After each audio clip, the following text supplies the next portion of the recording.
حضرت حسین کا شعر ہے،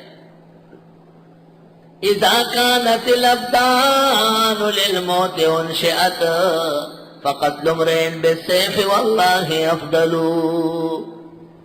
اولئک علیہم صلوات من ربہم ورحمہ، یہ وہ لوگ ہیں جن پر نوازشات ہے ان کے رب کی اور مہربانی، اللہ کی طرف سے عنایت کی بارش، رحمتوں کی بارش، وَأُولَئِكَ هُمُ الْمُهْتَدُونَ، اور یہ لوگ ہدایت والے ہیں۔ ان الصفا والمروۃ من شعائر اللہ، ایک اعتراض یہ تھا نا کہ صفا و مروہ میں تو بت رکھے ہوئے تھے، یہ کیوں وہاں صحیح کرتے ہیں؟ جواب، بے شک صفا و مروہ اللہ کی قدرت کی نشانیوں میں سے ہے۔ شعائر جمع شعیرہ کی، شعیرہ نشان کو کہتے ہیں۔ یہ جو آپ کراچی سے حیدرآباد جاتے ہیں نا، حیدرآباد 110 میل، حیدرآباد 100 میل، حیدرآباد 95، حیدرآباد 90، حیدرآباد 85، یہ لکھا ہوا ہے نا، یہ کہلاتے ہیں شعائر الطریق، شعائر الطریق۔ شاہ ولی اللہ تو کہتے ہیں شاعر اللہ 4 ہے، رسول اللہ، کتب اللہ، صلوات اللہ، مساجد اللہ، حجت اللہ، قالوا فی حجت اللہ وهو قول شاہ ولی اللہ۔ رسول اللہ پیغمبر، علماء، اولیاء، کتب اللہ قرآن سنت بخاری ہدایہ، یہ سب دین کی کتابیں ہیں، اور صلوات اللہ نماز ساری عبادات مراد ہے، اور مساجد دین کے معادن، دین کے مراکز۔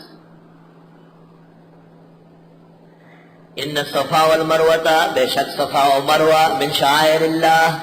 اللہ کی قدرت کی نشانیوں میں سے ہے۔ یہ کعبہ شریف کے سامنے 2 پہاڑیاں ہیں، دائیں طرف صفا ہے، بائیں طرف مروہ ہے۔ کہتے ہیں زمانے جاہلیت میں یہ 2 آدمی تھے، صفا مرد ہے اور مروہ عورت ہے، زنیا فی البیت فجعلہم اللہ حجرین اسودین، بیت اللہ میں انہوں نے زنا کر لیا،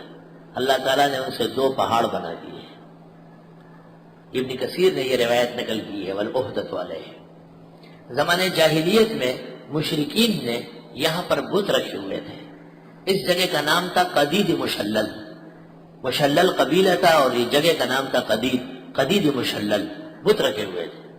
اسلام آنے کے بعد بت تو ہٹا دیے، لیکن مسلمان شک شبہ کر رہے تھے۔ جواب آیا، ان الصفا والمروۃ من شعائر اللہ، بے شک صفا و مروہ قدرت کی نشانیوں میں سے ہے۔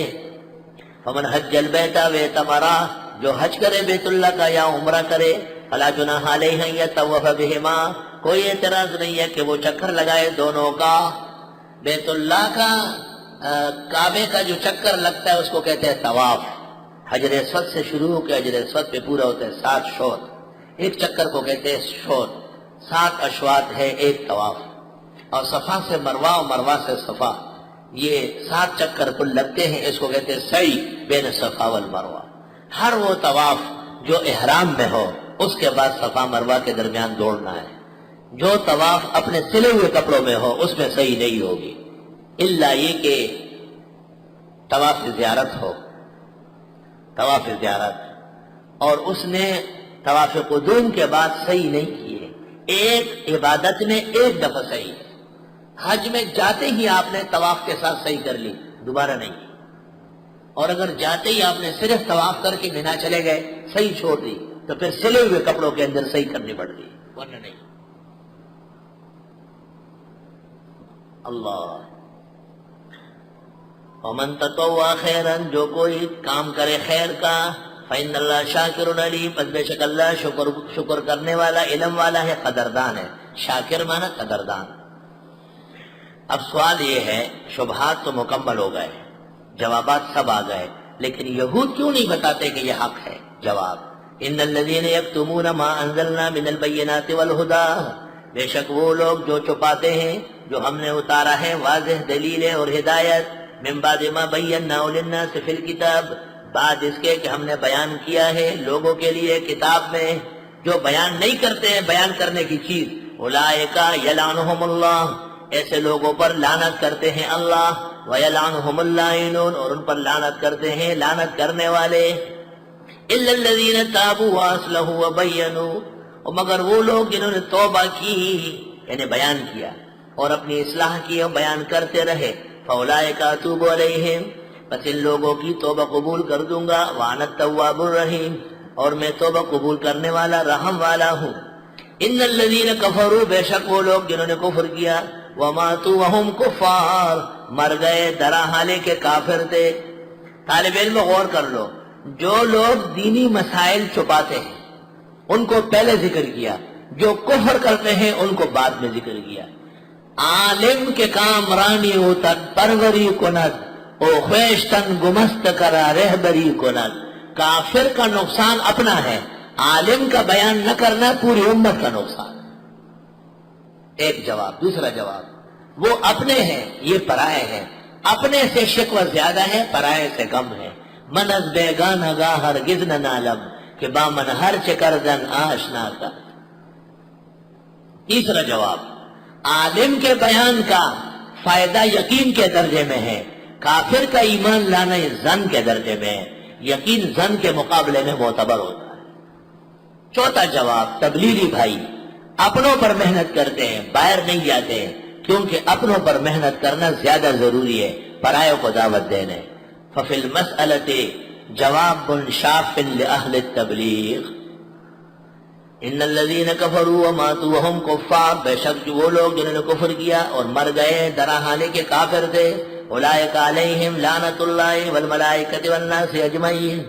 یہ وہ لوگ ہیں جن پر لعنت ہے اللہ کی اور فرشتوں کی سب لوگوں کی خالدین فیہا ہمیشہ لعنت میں رہیں گے لا یخفف عنہم العذاب ہلکا نہیں ہوگا ان سے عذاب ولا هم ینظرون نہ ان کو مہلت دی جائے گی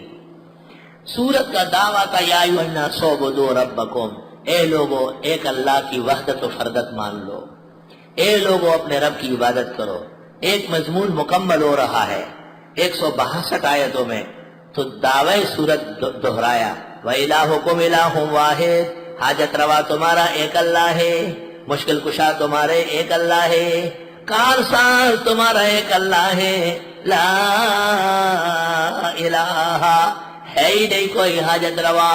ہے ہی نہیں کوئی مشکل کشا کارساز اللہ مگر وہ اللہ الرحمن الرحیم وہ مہربان رحم کرنے والا الحمدللہ رب العالمین الرحمن الرحیم کیسے مربوط کتاب ہے فاتحہ کے ساتھ جوڑ دیا بڑے طریقے سے فاتحہ کے ساتھ ملا دیا کہ اصل الوہیت کا تعارف فاتحہ سے شروع ہو چکا ہے وَإِلَٰهُكُمْ إِلَٰهٌ وَاحِدٌ لا الہ الا هو الرحمن الرحیم وہاں دلائل دیے مالک یوم الدین ایاک نعبد و ایاک نستعین اہدنا الصراط المستقیم یہاں بھی دلائل شروع ہے ان فی خلق السماوات والارض